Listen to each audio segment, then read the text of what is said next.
اور یہ بات میں اچھی طرح جان گئی تھی کہ وہ میرا ہی پیچھا کر رہا ہے۔ میرے ہاتھ پاؤں کانپنے لگے تھے۔ پتہ نہیں وہ کیا چاہتا تھا، کیوں میرے پیچھے پڑا تھا۔ میں تو اسے جانتی تک نہیں تھی، میں نے اسے فلائٹ میں ہی تو دیکھا تھا۔ میں نے اپنی چھوٹی بہن کی طرف دیکھا، اس کا ہاتھ پکڑ کر نیچے چلی آئی تھی۔ میرا سارا دھیان اس آدمی کی طرف اٹک گیا تھا۔ میں نے اپنی ماں سے بھی ڈھنگ سے کوئی بات چیت نہ کی۔ ماں جی کہنے لگیں، امیروں کے گھر میں بیاہ کر گئی ہو، تم تو ہمیں منہ تک نہیں لگا رہی۔ پھر ابا جان کہنے لگے، بچی تھک گئی ہوگی، اتنے لمبے سفر سے آئی ہے، سارا دن ایسے ہی گزر گیا تھا۔ رات کو میرا شوہر مجھے لینے کے لیے آیا تو میں اپنے گھر واپس لوٹ آئی۔ گھر میں داخل ہوتے وقت میں نے پلٹ کر دیکھا تو وہ آدمی تب بھی میرے پیچھے ہی تھا۔ سمجھ میں نہیں آ رہا تھا کہ کیا کروں، یہ بات کس کو بتاؤں۔ شوہر کو بتانے کی ہمت نہیں تھی۔ میں نے سوچا کچھ دن ایسے ہی گزار کر دیکھتی ہوں، کیا پتہ یہ خود ہی چلا جائے گا، لیکن ایسا کچھ بھی نہیں ہوا تھا۔ اگلے دن میری ساس کا فون آیا، وہ مجھے اپنے پاس بلانے لگیں۔ میں ڈرائیور کے ساتھ گھر سے نکلی تو وہ آدمی تب بھی میرے پیچھے ہی تھا۔ ساس کے گھر جا کر بھی مجھے سکون نہیں آیا تھا۔ میرے سسر نے میری بے چینی محسوس کی تو پوچھنے لگے کوئی بات ہے کیا، لیکن میں نے انکار میں سر ہلا دیا۔ پھر یہاں وہاں کی باتیں ہونے لگیں۔ سسر صاحب پوچھنے لگے دبئی سے کیا کیا سامان لائی تھی، تم نے سامان کھول دیا ہے؟ میں نے بتایا میں سامان کھول نہیں سکی، اپنی ماں کی طرف چلی گئی تھی اور آج یہاں آ گئی ہوں۔ انہوں نے سر ہلایا اور کہنے لگے کوئی بھی پریشانی ہو تو تم مجھے کہہ سکتی ہو۔ ان کی بات سن کر میں کچھ گھبرا گئی تھی، ایسا لگا جیسے وہ میرا چہرہ پڑھ رہے ہوں۔ میں نے نظریں چرا لیں اور پھر ایسے ہی وقت گزار کر اپنے گھر چلی آئی۔ رات کو بے چینی سے نیند نہیں آ رہی تھی۔ میں کروٹ بدلتی رہی اور پھر آدھی رات کو میں نے کھڑکی سے باہر دیکھا تو وہ آدمی تب بھی باہر ہی کھڑا تھا۔ اب تو میری جان نکلنے لگی تھی، نہ جانے وہ کیوں دن رات میرا پیچھا کر رہا تھا۔ میں سوچ رہی تھی کہ اس مسئلے کا حل کیا نکالوں۔ اتنے میں میرا شوہر اٹھ کر میرے پاس آیا اور کہنے لگا، تم اتنی رات کو یہاں کیوں کھڑی ہو؟ میں نے سوچا کہ میں اپنے شوہر کو ساری حقیقت بتا دوں۔ مجھے ڈر بھی لگ رہا تھا اور پھر میں نے اپنے شوہر کو فلائٹ سے لے کر اب تک کی ساری بات بتا دی۔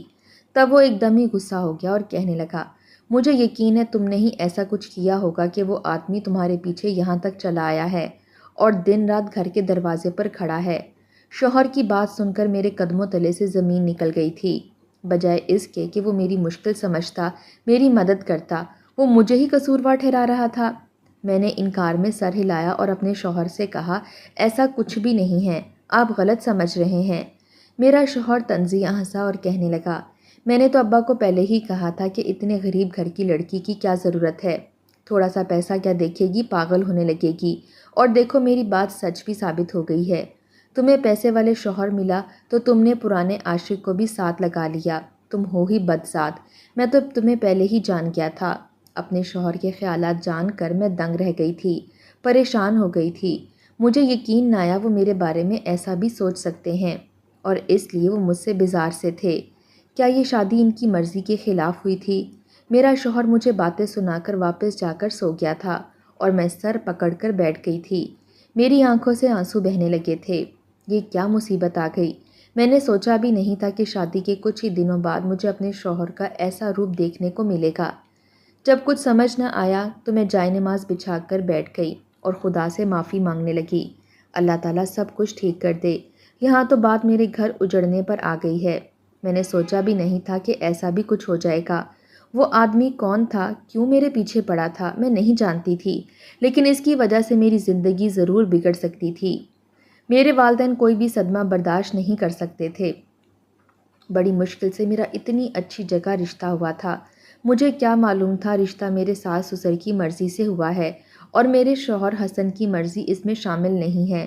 کم از کم حسن کے رویے سے تو ایسا ہی لگ رہا تھا جیسے کہ وہ اس شادی سے خوش نہیں تھے۔ صبح وہ دفتر کے لیے نکل گئے۔ میں سارا دن بن پانی کی مچھلی کی طرح تڑپتی رہی تھی۔ شام کو واپس آئے تو تب بھی کوئی بات نہ کی، خود ہی میرا سامان کھول کر نہ جانے کیا کچھ تلاش کرنے لگے۔ میں نے جاننا چاہا تو مجھے باہر دھکیل دیا اور کہنے لگے دور ہٹ جاؤ۔ میرا سارا سامان انہوں نے بکھیر کے رکھ دیا تھا۔ ویسے بھی یہ مختصر سا تو سامان تھا، اس لیے مجھے اس میں سے کسی بھی چیز کی ضرورت نہیں پڑی تھی۔ میں نے بس اماں کے گھر جاتے ہوئے اپنی بہن کا تحفہ نکالا تھا جو میں دبئی سے اس کے لیے لائی تھی، باقی کسی چیز کو چھیڑا بھی نہیں تھا۔ سارا سامان پھیلانے کے بعد میرا شوہر غصے سے باہر نکل گیا تھا۔ ایسا لگ رہا تھا جیسے انہیں میرے کردار پر شک ہو گیا ہو۔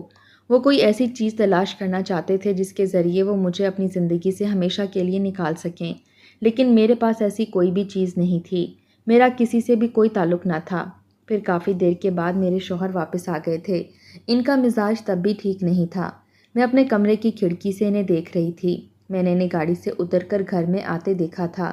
جس انداز سے حسن نے گاڑی کا دروازہ بند کیا تھا، ایسا لگ رہا تھا جیسے وہ ہر چیز کو تہس نہس کر دیں گے۔ شاید میں نے انجانے میں کچھ ایسا کر دیا تھا جس کا انجام بہت برا ہونے والا تھا۔ کچھ دیر میں نے کمرے میں انتظار کیا، لیکن میرے شوہر اوپر نہ آئے۔ وہ نیچے لاؤنج میں ہی بیٹھ گئے تھے۔ میں پریشانی کے عالم میں کھڑکی پر پہنچی تو میری جان نکل گئی، کیونکہ وہی شخص گھر میں داخل ہو رہا تھا۔ اسے دیکھ کر میرے تو رونگٹے ہی کھڑے ہو گئے تھے۔ اس کا ہمارے گھر میں آنے کے پیچھے کیا مقصد ہو سکتا ہے؟ یقیناً وہ یہاں کوئی نئی مصیبت کھڑی کرنے کے لیے آیا تھا۔ یہی سوچ کر میں جلدی سے اپنے کمرے سے نکلی اور تیزی سے لاؤنج میں پہنچی، لیکن تب تک وہ میرے شوہر سے کوئی بات کر چکا تھا اور میرا شوہر غصے سے اسے دیکھی جا رہا تھا۔ جیسے ہی میرے شوہر کی مجھ پر نظر پڑی، اس نے میرا ہاتھ پکڑ کر مجھے کھینچا اور اس آدمی کی طرف دھکیل کر کہنے لگا، جاؤ اس کے ساتھ، لے جاؤ اس بد کردار کو، اس کے لیے تم یہاں تک آئے ہو نا؟ یہ میرے کسی کام کی نہیں، مجھے ایسی بد کردار بیوی نہیں چاہیے۔ اپنے شوہر کے منہ سے ایسی باتیں سن کر میری تو جان ہی نکل گئی تھی۔ میں نے کہا، حسن خدا کے واسطے ایسی بات نہ کریں، میں اس شخص کو جانتی بھی نہیں ہوں۔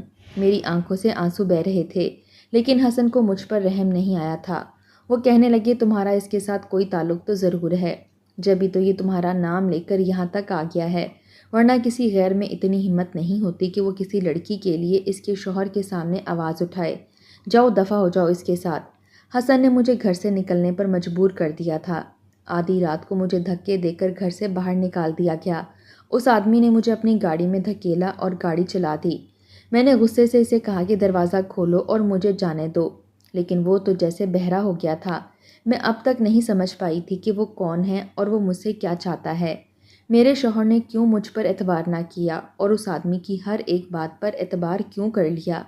اس آدمی نے پتہ نہیں میرے شوہر سے ایسا کیا کہا تھا کہ میرے شوہر نے آدھی رات کو ہی مجھے گھر سے باہر نکال دیا تھا۔ پھر اس نے مجھے آدھی رات کے اندھیرے میں ایک پاگل خانے کے سامنے اتارا۔ مجھے سمجھ نہیں آ رہا تھا وہ مجھے یہاں کیوں لایا ہے۔ وہ مجھے کھینچتا ہوا اندر لے گیا۔ وہاں ایک کمرہ بنا ہوا تھا جس میں سرخ رنگ کی لائٹ چل رہی تھی، اور سرخ کمرے میں لے جا کر اس نے میرے ہاتھ پاؤں باندھ دیے، اور پھر اس وقت میری جان نکل گئی جب اس نے ایک کرنٹ والی مشین میرے جسم کے ساتھ جوڑی اور ایک ہلکا سا جھٹکا مجھے دیا۔ میرا سارا وجود لرز اٹھا تھا۔ ایک ہلکے سے جھٹکے نے میری زندگی، میری جان نکال دی۔ اب وہ کہنے لگا، اگر تم نے میری ہر بات کا جواب نہ دیا تو میں تمہارے ساتھ اس سے بھی زیادہ برا کروں گا۔ اور پھر اس نے مجھ سے ایک ایسا سوال کیا جسے سن کر میں دنگ رہ گئی، پریشان ہو گئی تھی۔ میں نے اس سے کہا، مجھے کچھ معلوم نہیں، تم کس بارے میں بات کر رہے ہو؟ میری بات سن کر اس کا چہرہ غصے سے لال سرخ ہو گیا تھا۔ وہ کہنے لگا، تم بہت ہی ڈھیٹ ہو، لیکن یاد رکھنا ہم تم سے سچ اگلوا کر ہی رہیں گے۔ میں نے پریشانی سے اس سے کہا کہ میں نہیں جانتی تم کس بارے میں بات کر رہے ہو۔ وہ کہنے لگا، دبئی ایئرپورٹ پر تمہارے بیگ میں غلطی سے میرا سامان آ گیا تھا، مجھے وہی چاہیے۔ میں نے اسے بتایا کہ میں نے اپنا سامان کھولا ہی نہیں تھا، بلکہ میرا سامان تو میرے شوہر نے غصے میں بکھیر دیا تھا، اس لیے مجھے نہیں معلوم کہ اس میں تمہارا کچھ سامان تھا یا نہیں۔ یہ سن کر وہ غصے سے کہنے لگا، تمہارے شوہر کو بھی میرا سامان نہیں ملا، یقیناً تم نے ہی اسے کہیں آگے پیچھے کیا ہے، جیسی تم نظر آتی ہو ویسی ہرگز نہیں ہو۔ اس آدمی کی بات پر میں حیران رہ گئی۔ اسے کیسے معلوم تھا کہ میرے شوہر کو میرے سامان میں کیا ملا اور کیا نہیں؟ اور جب یہی سوال میں نے اس سے کیا تو جو جواب اس نے مجھے دیا وہ سن کر تو میرے اوسان ہی خطا ہو گئے تھے۔ وہ کہنے لگا کہ میں نے پہلے ہی تمہارے شوہر سے اپنا سامان مانگا تھا، لیکن اسے وہ سامان نہیں ملا۔ اس کی ہر بات میری سمجھ سے باہر تھی۔ پہلے اس آدمی کا میرا پیچھا کرنا، مجھ پر نظر رکھنا، اور اب یہ کہنا کہ میرے شوہر سے اس کی بات ہو چکی ہے۔ میں نے کہا، تم مجھے ٹھیک سے بتاؤ، تم کون ہو اور کیا چاہتے ہو؟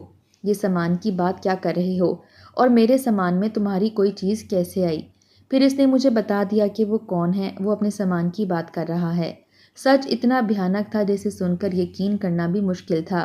کتنے ہی لمحے میں سکتے کے عالم میں اسے دیکھتی رہ گئی تھی۔ اس آدمی نے بتایا وہ میرے شوہر کا کزن ہے، اور وہ اور میرا شوہر مل کر دبئی سے یہاں ہیرو کی اسمگلنگ کرتے ہیں۔ جب میرا شوہر مجھے ہنی مون کے لیے لے کر گیا تو وہیں اس نے کچھ قیمتی ہیرے بھی اسمگلنگ کی خاطر لیے تھے اور اسے میرے سامان میں چھپا دیا تھا تاکہ اگر پکڑی بھی جاؤں تو میں ہی پکڑی جاؤں۔ اب وہ دونوں وہی ہیرے تلاش کر رہے تھے۔ وہ کروڑوں کی مالیت کے ہیرے تھے، ان کا ملنا بہت ضروری تھا۔ میرا شوہر کھل کر سامنے نہیں آنا چاہتا تھا کیونکہ وہ ہمیشہ اسی طرح شادی کر کے بیوی کو باہر لے جایا کرتا تھا، اسی لیے وہ اپنے آپ کو ظاہر نہیں کر سکتا تھا۔ میں اپنے شوہر کی پہلی بیوی نہیں بلکہ وہ 3 شادیاں پہلے بھی کر چکا تھا اور ایک دفعہ اسمگلنگ کروانے کے بعد وہ انہیں طلاق بھی دے چکا تھا، اس لیے اب بھی اس نے اپنے کزن کا سہارا لیا۔ میرے سسر نے جان بوجھ کر مجھے اپنی بہو بنایا تھا کیونکہ میں غریب گھر سے تھی، اگر پکڑی بھی جاتی تو کوئی بھی مجھے پوچھنے نہ آتا۔ دراصل میرے سسر کا بھی یہی کاروبار تھا، باپ اور بیٹا مل کر اسمگلنگ کا کام کرتے تھے اور مجھے شادی کے نام پر مہرہ بنا کر استعمال کیا جا رہا تھا۔ اب مجھے سمجھ آئی کہ شادی کے اگلے ہی دن میرے ساتھ سسر نے محبت سے میرے ہاتھ میں ہنی مون کے ٹکٹ کیوں پکڑا دیے تھے۔ دراصل وہ تو میرے ذریعے ہیرے کی اسمگلنگ کروانا چاہتے تھے، لیکن حیرت کی بات تو یہ تھی کہ مجھے اس ہیرے کے بارے میں کچھ بھی پتہ نہیں تھا۔ میں نے تو کسی بھی سامان کو ہاتھ تک نہیں لگایا تھا، اسی لیے وہ جہاں کہیں بھی رکھے تھے وہیں سے ان کو ملنے چاہیے تھے، لیکن وہ آدمی کہہ رہا تھا کہ اب وہ ہیرے میرے سامان میں موجود نہیں ہیں۔ وہ کہنے لگا تمہارے سامان میں ایک چھوٹا سا سرخ رنگ کا ڈبہ تھا، اس کے اندر تمہارے شوہر نے وہ ہیرے چھپائے تھے، لیکن اب وہ ڈبہ تمہارے سامان میں موجود نہیں ہے۔ یہ سن کر میرے ہوش اڑ گئے کیونکہ وہ سرخ رنگ کا ڈبہ تو میں نے اپنی بہن کی خاطر خریدا تھا، اس کے اندر ایک گھڑی تھی۔ مجھے کیا معلوم تھا کہ میرے شوہر نے اس گھڑی کی ڈبے کے مخمل کے نیچے ہی چھپایا ہوا ہے۔ جب حسن کو تلاش کرنے پر بھی وہ ہیرا نہ ملا تو اس نے اپنے کزن سے کہا کہ وہ مجھے یہاں لے آئے اور مجھ سے سچ اگلوائے۔ میرے گھر والے میرے بارے میں کچھ پتہ بھی کرتے تو میں ہی بد کردار ثابت ہوتی۔ اب میں سارا سچ جان گئی تھی، لیکن میں اگر یہ بات اس آدمی کو بتا دیتی کہ مجھے یقین تھا کہ وہ مجھے یہیں مار کر چلا جاتا۔ میں نے لا علمی کا اظہار کیا اور یہی کہا مجھے نہیں معلوم کہ وہ ہیرا کہاں ہے، اور پھر میں نے بڑی چالاکی سے یہ کہہ کر اس آدمی کے دل میں شک ڈال دیا کہ کہیں میرے شوہر نے تمہیں دھوکہ تو نہیں دیا، کیونکہ میرا سامان میرے شوہر نے کھولا تھا، اسے ہیرا مل گیا ہو اور وہ تمہیں تمہارا حصہ نہ دینا چاہتا ہو۔ میری بات سن کر وہ آدمی واقعی شک میں پڑ گیا کیونکہ اسے بھی یہی لگ رہا تھا۔ میں کچھ بھی نہیں جانتی اور ایک حد تک یہ بات سچ بھی تھی۔ میں نے اس کا شک بڑھانے کے لیے یہ سب کچھ کہہ دیا کہ میرے شوہر اور سسر فون پر بات کر رہے تھے اور وہ دونوں ہی کسی ہیرے کو فروخت کرنے کا ذکر بھی کر رہے تھے۔ یہ سن کر اس آدمی نے گھور کر مجھے دیکھا اور کہنے لگا تم سچ کہہ رہی ہو؟ میں نے ہاں میں سر ہلایا تو وہ غصے سے لال سرخ ہو گیا تھا۔ میں نے اس کے آگے ہاتھ جوڑ دیے اور کہا کہ مجھے جانے دو، میرا تو کوئی قصور نہیں، اب تو تمہارا کزن بھی مجھے نہیں اپنائے گا، وہ مجھے طلاق دے دے گا، ہم غریب لوگ ہیں، کسی کو کچھ نہیں بتائیں گے۔ اس نے انکار میں سر ہلایا اور کہنے لگا میں اتنا بڑا رسک نہیں لے سکتا، تمہارا شوہر مجھ سے دھوکہ کرے گا، اس بات کا اندازہ مجھے پہلے ہی تھا۔ میں نے اس آدمی سے کہا کہ اگر تم مجھے جانے دو گے تو تمہارے لیے زیادہ آسانی ہو جائے گی، کیونکہ میرے ابا پولیس میں رپورٹ درج کروائیں گے، پولیس تم لوگوں کے پیچھے لگے گی اور پھر بہت سے مسئلے مسائل پیدا ہو جائیں گے۔ لیکن اگر میں واپس گئی تو میرے گھر والے بھی خاموش رہیں گے اور یہ بات بھی باہر نہیں جائے گی۔ تم اپنے طور پر ہیرے کی تلاش کر لینا، ویسے تو اب تک میرا شوہر وہ ہیرے فروخت کر چکا ہوگا۔ یہ کہہ کر میں نے خاموشی اختیار کی تو وہ سوچ میں پڑ گیا تھا اور پھر کچھ سوچتے ہوئے اس نے مجھے آزاد کر دیا۔ اس نے مجھے دھمکی دی تھی کہ میں یہ بات کسی کو بھی نہیں بتاؤں گی اور میں نے بھی وعدہ کر لیا تھا۔ میں واپس اپنے میکے پہنچ گئی تھی۔ میرے ماں باپ مجھے دیکھ کر حیران و پریشان رہ گئے تھے۔ میں نے بہت سوچ سمجھ کر اپنے ماں باپ کو ساری بات بتا دی، لیکن یہ بات نہیں بتائی کہ وہ ہیرا میں نے غلطی سے چھوٹی بہن کو دیا ہے۔ میرے ماں باپ کہنے لگے اتنے خراب لوگوں سے رشتہ توڑنا ہی بہتر ہے۔ میرے ابا نے خود ہی میرے شوہر سے بات کر کے میری طلاق کروا دی تھی۔ میرے شوہر یہ سن کر ہکا بکا رہ گئے کہ اس کے کزن نے مجھے چھوڑ دیا ہے۔ اس بات کو 4 دن ہی گزرے تھے اور پھر مجھے پتہ چلا کسی نے میرے شوہر کو گولی مار کر ہلاک کر دیا ہے اور میرے سسر کو اسی صدمے سے ہارٹ اٹیک ہو گیا۔ میں جانتی تھی یہ کام جس نے کیا تھا، لیکن میرا خاموش رہنا اس وقت بہتر تھا، اور پھر جب پولیس نے تفتیش کی اور پتہ چلا کہ میرے شوہر کے کزن نے ہی اسے مارا تھا، اب وہ بھی جیل کی سلاخوں کے پیچھے پہنچ گیا تھا۔ سارے مجرم خود بخود اپنے انجام کو پہنچ گئے تھے۔ میں نے سوچا بھی نہیں تھا کہ وہ لوگ اس طرح ایک دوسرے کو مار ڈالیں گے۔ میں نے اپنی بہن سے پوچھا کہ وہ گھڑی کہاں ہے جو میں نے تحفے میں تمہیں دی تھی، تو وہ الماری سے ڈبہ نکال کر لے آئی۔ کہنے لگی باجی میرے دوست کی شادی آنے والی ہے، یہ گھڑی میں وہاں پہن کر جاؤں گی۔ میں نے جلدی سے اس گھڑی کا مخمل اٹھایا تو میری آنکھیں چمک اٹھی تھیں۔ وہاں ہیرے چمک رہے تھے۔ میں نے چپکے سے اس ہیرے کو اپنی مٹھی میں دبا لیا۔ اس ہیرے کا حقدار کون تھا میں نہیں جانتی تھی، لیکن اب یہ ہیرے میرے پاس تھے۔ فی الحال تو مجھے خاموش رہنا تھا۔ ان ہیروں کو بیچ کر ہماری قسمت بدل سکتی تھی، لیکن میں نے سن رکھا تھا کہ اس طرح کے ہیرے کھلے عام بھی فروخت نہیں ہوتے۔ آپ لوگ مجھے بتائیں میں نے ٹھیک کیا یا غلط، کیونکہ جو کچھ میرے ساتھ ہوا تھا وہ بھی تو صحیح نہیں تھا۔ شاید میں ہی اس کی اصل حقدار تھی، کیونکہ اگر میں پکڑی جاتی تو مجھے نہ جانے کتنی بڑی سزا ملتی اور میرے اصل مجرم فرار ہو جاتے۔ میرے والدین سے ہاتھ جوڑ کر گزارش ہے کہ وہ بہن بیٹی کا رشتہ کرتے وقت امیر لڑکا نہ دیکھا کریں، بلکہ کوئی غیرت مند دیکھیں جو آپ کی بیٹی کا خیال رکھ سکے، تاکہ ہماری بہن بیٹی عزت سے اپنے گھر زندگی گزار سکے۔